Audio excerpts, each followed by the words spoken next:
Good morning and welcome to another edition of your newspaper review on Idea Television. I am Jacobs Deborah, as usual, your lovely host, and I am in the house with the one and only, the law barrister, Damisi.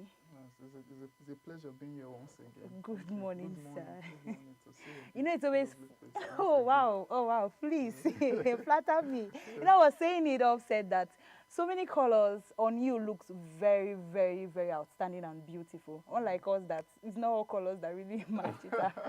But anyway, you look good, sir.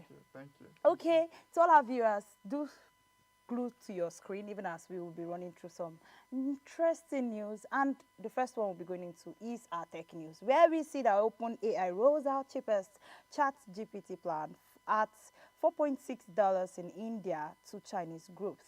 This particular movement is, for me, I was feeling left out as a Nigerian and as an African, because this only would benefit those people who are Chinese people. And OpenAI has made it cheaper.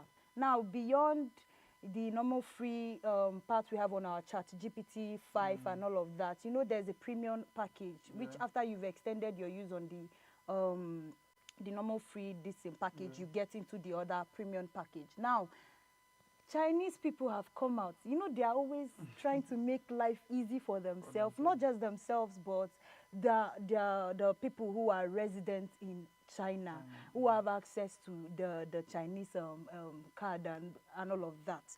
And in this way, it's a beautiful thing. Anyway, let's see the full story. It says AI just got a little more affordable for Indian OpenAI. The maker of ChatGPT has rolled out a brand new plan called ChatGPT Go, a price at just 399 rupees a month. It is about $4.57 subscription. The plan gives user 10 times more message, 10 times more image, and faster response time compared to the free version.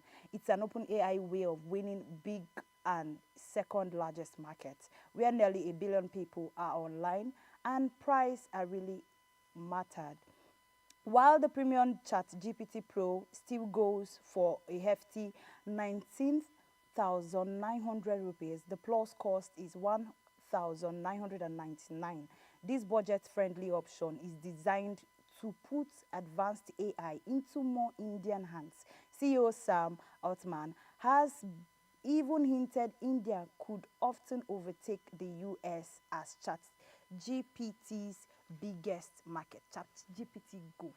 You know, ChatGPT like coming up with so many names that you will be so surprised at what it is. And like I said before, this is a cheaper and easier. From the news, you'd see that it's faster than the normal, the free version of the OpenAI, but it's cheaper. It's just like you're on premium, but you're on the cheaper premium. Yes, a subsidized version of the premium version. And it's a nice one. Yeah, it's a good one for the people of India. You know, OpenAI, I think they are if not the leaders, they are one of the major. They are one of the leaders in terms of artificial intelligence in the world. And I think what OpenAI looked at is they looked at the market. They looked at the Indian market. I think India now is the most populated country in the world.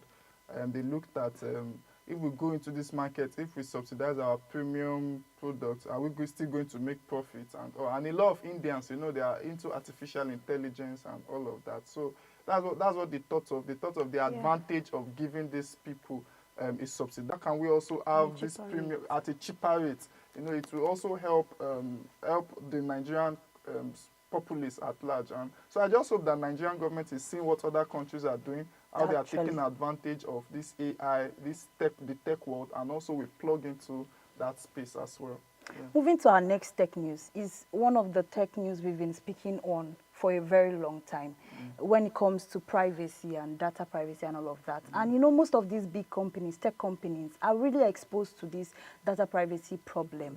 We've seen that another hacking has been done again. But anyway, let's read the news. It said another major cyber attack is shaking corporate American, even as Allianz Life, one of the biggest US insurance firm, has confirmed that hackers compromised the personal data of more than 1.1 million million customers. That's a large number.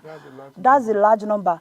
In late July, name, address, phone numbers, emails were exposed according to the branch tracking site and have been pawned. The company, which has 1.4 million US clients, 1.1 out of 1.4.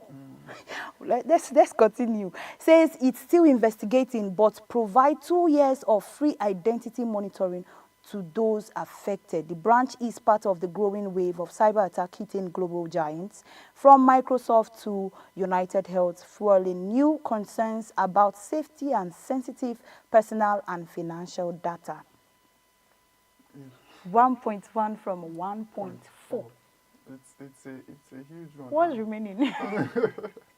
I feel like the ones that are even remaining, maybe those ones, the criminals decided that let me just leave them. So even if they decided that they wanted to hack every other person's information, they would have gotten into it. Yes, and this is one of the disadvantages of, let's say, how will I put it now, the tech world, being unable to really protect people's data, protect people's information. As tech advances, criminals are also advancing. When before criminals were used, when the world were only using swords and arrows to fight war, criminals were also using swords and arrows to fight war. Now we've advanced to the tech world. The criminals have also advanced. They are also in the tech world. They're not slacking. They are not slacking as well. So I think governments, institutions, they need to get the best of minds. They need to look for people that can help them, cybersecurity, protect the data space, because a lot of our information is being put, you'll be shocked. You'll be shocked a lot of the amount of information that a lot of people have of you online. There was a friend of mine, when he was contesting for an election in the university, and contesting for this election, I think it was the DSS that called him. I just want to give you, the DSS called him, and they told him his family history, told him his online presence, everything about his life, and he was shocked. But I told him, why are you shocked? I said, everything that about you is already online. They can track you, they can put some stuff in your phone and just get information about you, So he was shocked. So that's also the case too with some of these tech giants.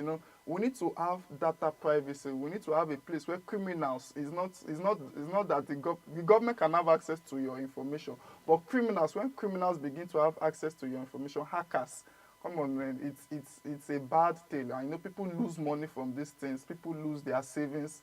Seen situations where criminals will hack into the bank information and divert funds to other places and all of that. People get killed, people commit suicide and all. I think I was speaking to one of my friends, and we were talking about being this online presence, like you said. And she was asking me, there's this online stuff we do, so I get information about people as back as their old pictures 10 years ago and all of that. And she was asking me, where do I get these things from? I said, as far as you are online, except you don't have any social media platform and you don't use any online online softwares, then no problem. I can't get your information. But as far as you are online, so even me that is not really a tech person, or I'm not really fully exposed to the knowledge about technology and AI, can actually get people information. You see how easy it is for those other people to actually easily get information. And the funny thing, the painful thing and most annoying thing about this, it's funny, it's painful, and it's annoying because, how do I explain this? Now, Microsoft, these are company data, not just personal data anymore. Personal data is, if somebody steals from one person, we can start looking for how to trace and all of that. But when companies are at stake, it causes a big havoc. And these are the kind of things that brings war between one country and another country. One country from that country using AI to hack into another countries. These are the things that raise war. And talking about war, the global meeting of leaders and high-stake talk on Russia-Ukrainian war in the Punch newspaper front page. We'll be talking about it. We heard that U.S. President Donald Trump, Ukrainian President Volodymyr Zelensky, and top European leaders has convened at the White House to discuss the ending war of Russia-Ukraine and security guarantee has also dominated this agenda, with European leaders urging the firm to stand against Russian President Vladimir Putin to prevent future conflict. Now, this is a good thing that President Trump, you know, there's one person I know that comes out every time when it comes to the issue of war and global meetings. He's always wanting to call, because he knows that this war do not affect only you people. It affects other people. When it's a global, when it becomes just between one country and another country, especially powerful countries, it becomes a global war. It has a global effect on food, security, as well as every other thing for other countries, especially countries like us, that most of our things come from outside. We import more than we export. Most of these things actually tail on our prices of fuel, our prices of feeding, transportation, and all of this. And we suffer for, how will I say this? Our elder brothers are fighting, and we, the junior, that we do not even know why they are fighting, suffer for their fight and the war that is going on between them. But like I said, I like the fact that President Trump is always coming. Now, my problem is not about coming to call out peace. Are those people ready to settle? That's the major question that is to be answered. You know, I must commend President Trump, you know, for trying to bring about peace. You know, there are some the European leaders are adamant. You know, the French President Macron. You have the NATO General Secretary. Most of the EU leaders, they feel like the war should continue, and Ukraine should take back the territories it's lost, like Crimea, you know, parts of the Donbas region in Ukraine, and all of that. But President Trump is coming out to say, look, you've lost a lot of lives in this war. You know, both the Russians and the Ukrainians, they've lost a lot of lives in this war. Why don't we just hatch out an agreement whereby the Russian President Putin, and Zelensky, they come together and they agree. To me, I would just say to the Ukrainians, look, the territories that you've lost, don't try to, I believe that peace is very close. Probably in the next 2, 3, 4 months, we'll see a peace agreement between Russia and Ukraine. I hope, hopefully, that's my own. I'm not a prophet, but let me prophesy at this moment that within the next 3, 4 months, we can get an agreement between Russia and Ukraine. I mean, this is a war that started since 2022. Yeah, and so they should just agree on terms. And I know the Ukrainians will be weary and they will not be fully satisfied with the agreement. I'm sure the Russians will definitely be satisfied with, because truth be told, the Russians are the ones with the leverage. Yeah, they are the ones with the leverage at this point in time, and they should just agree on peace and let everybody rest. We are tired of having wars. You know, this year has been full war, Israel, Iran, Russia, Ukraine. Even in Africa here, we had Rwanda and Congo. You know, let everybody just rest. With us on page 2. Why I had to pause? I think this was one of the funniest thing that we were speaking of offsets, and we're looking for peace. We're looking for a way to cut costs, and yet we're looking for how to increase the pay of senators. And what are we really looking for? Because now I'm confused. You know, the thing is, they said the president aims 1.5 million naira, ministers aim 1 million naira. And the annoying thing is that they've not even finished paying civil workers, civil servants yet too. You know, but we know that the salaries are not what these people aim. These people aim beyond salaries. You know, people that control budgets of 50 billion, 60 billion naira. And you are saying as the allowances alone when they want to travel and all of that. So the federal government should not be looking at increasing salaries of political office holders, ministers, president, vice president, senators, and all of that. No, they shouldn't be looking at all of that. What they should be looking at is improving the lives of the ordinary citizens. In Western countries, if you are talking of increasing your salaries and all of that, and the citizens are suffering, you are already a goner, like you are already gone. That's your last time. They will just be sick. Protest will just erupt, and you know what the federal government should be looking at is how to improve the lives of the citizens, not how to increase they can never be poor. Some of them can never be poor again. Ministers, they cannot be poor. By virtue of you holding the office of minister, you most likely you won't be poor again. Why am I saying this? Because of the various allowances that you get to have, the various gifts and donations that people give you and all of that. For some people, by virtue of the corrupt practices that they even engage themselves in, they will accumulate wealth to their fourth or third generation. Yeah, so federal government should not be looking at this. Let's look at providing welfare for people in the. There are even people that say, okay, but I mean, you should not be your allowances. Government takes care of you basically. The president of Nigeria is being taken care of by the federal government. What does he need salary for again? Yeah, so. And back to our news on crisis alert by UNICEF. We see that the United Nations Children Fund, UNICEF, has raised alarm over $160 million, that is 240 billion naira, funding gap that could jeopardize critical health, nutrition, education, as well as water projects in Nigeria. Speaking during the 2025 World Humanitarian Day, UNICEF President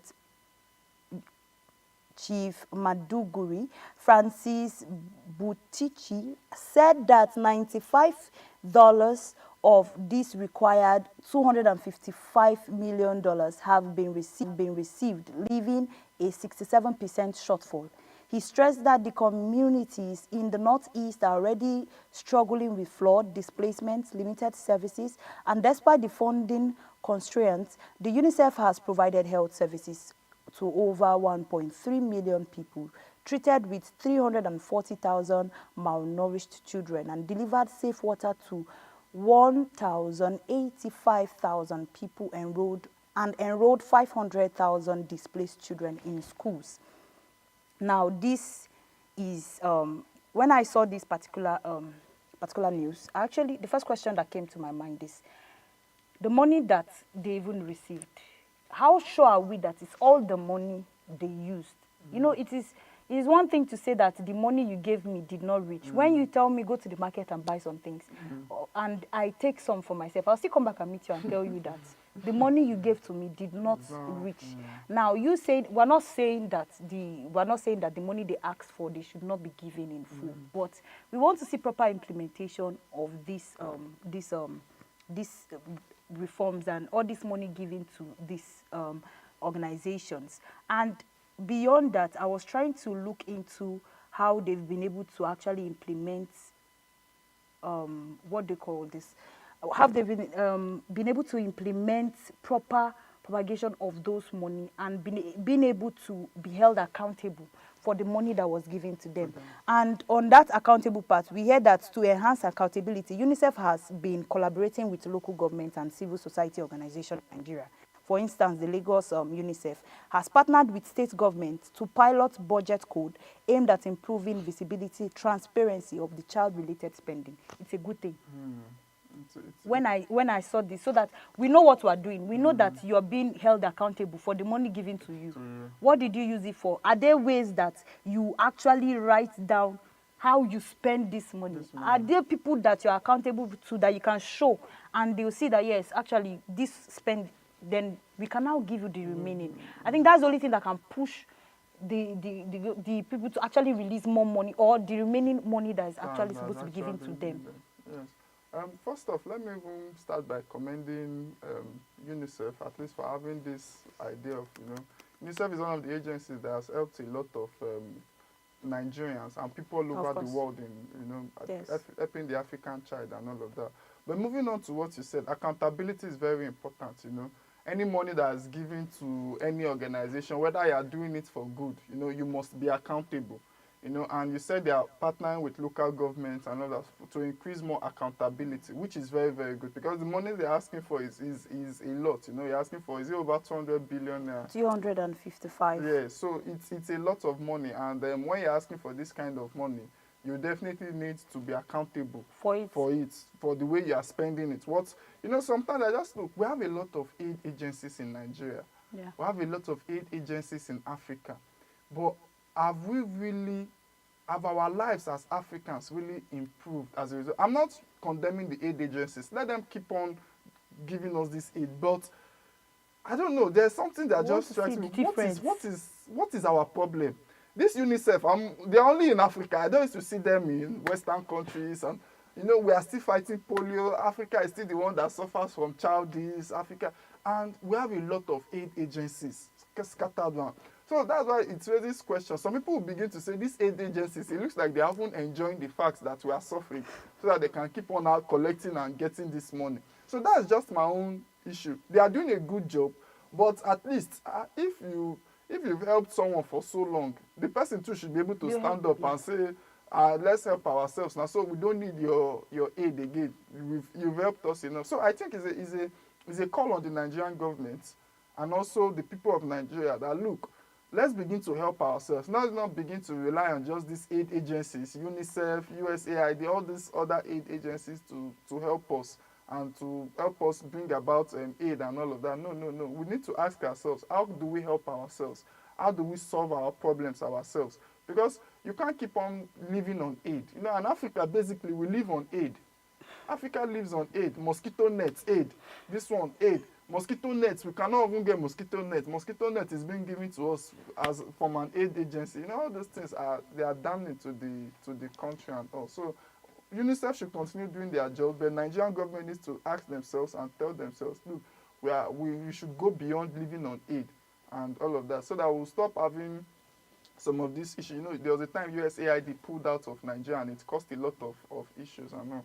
So that's just what I'll say for now. So the question is, without all this aid, can we still stand as Nigerians and we would look into our country and there will be no need, to a point where we look into our country and there will be no need for all of this aid? That's in the words of Barrister. And the next newspaper I'll be looking at is the Nation newspaper front page, where we see that Oba Olutakins, passenger unsettled me, says Lodoja, in page 5. And beside it, we see that RMAFC targets year-end of revenue allocation review in page 2. We also see that food security takes center stage at First Bank Export Conference in page 3. And the big headline, UK OK Tinubu's reform pledges stronger trade ties. This is one of the news that actually gladdens our hearts whenever we come across them. Seeing that international bodies are actually commending the work of Nigeria is a good thing. It's a thing that we should stand up and clap for our government. But we want to see that beyond the clapping, let this continue. Yes. Let there be sustainability. Let it be that beyond what the outside people are saying. Because, you know, the funny thing, when there's a problem in the house, it's very hard to stand outside and see the problem. You might just see what they want you to see. But the people in the country will be the one to tell you, or the people in the house will be able to tell you if this particular thing you're clapping for is worth clapping for. But anyway, let's look into the news. We hear that the United Kingdom, through its High Commissioner Richard Montagonri, has praised Nigerians' ongoing economic and trade reform under President Bola Ahmed Tinubu's reform. Speaking during the visit to the First Lady of Oluremi Tinubu at the State House in Abuja, the Montgomery described that the reform has a bold and necessary step to stabilize the economy and create a new opportunity. He also landed that the First Lady Renewed Hope Initiative, RHI, for empowering women in education, health and humanitarian services, particularly in informal sectors. The UK pledged that to strengthen the trade partnership with Nigeria and closely follow country's constitutional amendment process is being attracted by these particular reforms they have been seeing. Now they've decided to pledge, and they're saying their pledges is because of what they've been seeing, the improvements they've been seeing in Nigeria. And they applauded President's wife, that's of her reform. And actually, I can actually stand and applaud the President's wife because she has really been doing a lot when it comes to women empowerment. We've been seeing a lot from her, not just from her. I think other states started buying into the idea. Lagos State bought into the idea. I've forgotten this other state. Edo State actually also bought into the idea of empowering their women, not just on market products and all of that, but also on AI. And it's a good thing to see that Nigerian cares. Because I feel like AI has this gender inequality. They actually think it's for men, but we've gone past that as Nigerians. We've seen that beyond gender, everybody is being is supposed to have access to these reforms. We're not more saying the men. Yes, the men are always, they're already empowered, and now they've started looking into women. And to see that international bodies are being impressed by this move is a great thing. Like I said, it's another way of we standing up and applauding our government and the president's wife in particular. Yeah, so it's a good thing, for the UK to come out and say that Nigeria's we've done some, the trade reforms we've carried out is having a ripple effect on the rest of the world, and people are beginning to see that Nigeria is a good place to come invest. Nigeria is a good place to come. I mean, we have a GDP growth of about 3-point-something% now, 3.4% thereabouts. Before we were in the minus, and so that means some of the President Tinubu's reforms are working. And like you said, President Tinubu's wife too, Remi Tinubu too, she's also doing a good job. I'm not a woman, so I've not gotten some of these benefits from the first lady, but hopefully your time will come. The men, even in Chicago, your time will come. Yeah, but it's a good one. My major concern is that I hope it goes down to the citizens of Nigeria, not just that we are just putting numbers on and papers, figures on paper and all of that, but the citizens are feeling these reforms that is being carried out, and so that's just my major concern. So, like you said, we commend the president and his team for pushing us to these trade reforms that has been reported, for making these reforms, and but let it not just be on paper. Let the citizens see this impact. Yes, like we said, sustainability is very important in these kind of situations. So we've come to an end of our newspaper review. We're about to draw the curtain. But before we draw the curtain, we looked at two major newspapers, and that was the Punch newspaper and also the Nation newspaper. The Punch newspaper, we saw that the global leaders begin high-stake talk on end Russia-Ukraine war. And we also looked into the news of the UNICEF seeking life savings for 240 billion for Nigerian aid project. And we also saw that federal government moves pay rise for political office holders. And in our Nation newspaper front page, we looked at the RMAFC target year-end of revenue allocation, and also the UK's Tinubu's reform pledges stronger trade ties. And the tech news we looked at was our OpenAI, the new chat GPT Go at the lesser price for the people of India. And we also looked into another news where we see that hack at Allianz Life impacts 1.1 million customers branch notification site. And to draw the curtain on today, we say thank you to all our viewers who have stayed glued to their screen to actually take their time to watch this newspaper review, and also to our guests for making time for us in all your tight schedules. You actually smuggled time for us. Thank you very much, Barrister Damisi. Thank you. My pleasure being here. And to everybody out there, do stay glued to your screen, as we bring you more innovative programs after now. Do not go anywhere. Like I said, the innovative programs will keep coming your way, especially on this station. And like I would always say, stay informed. It's very important, and always stay safe. From Deborah Ime Jacobs. Bye for now.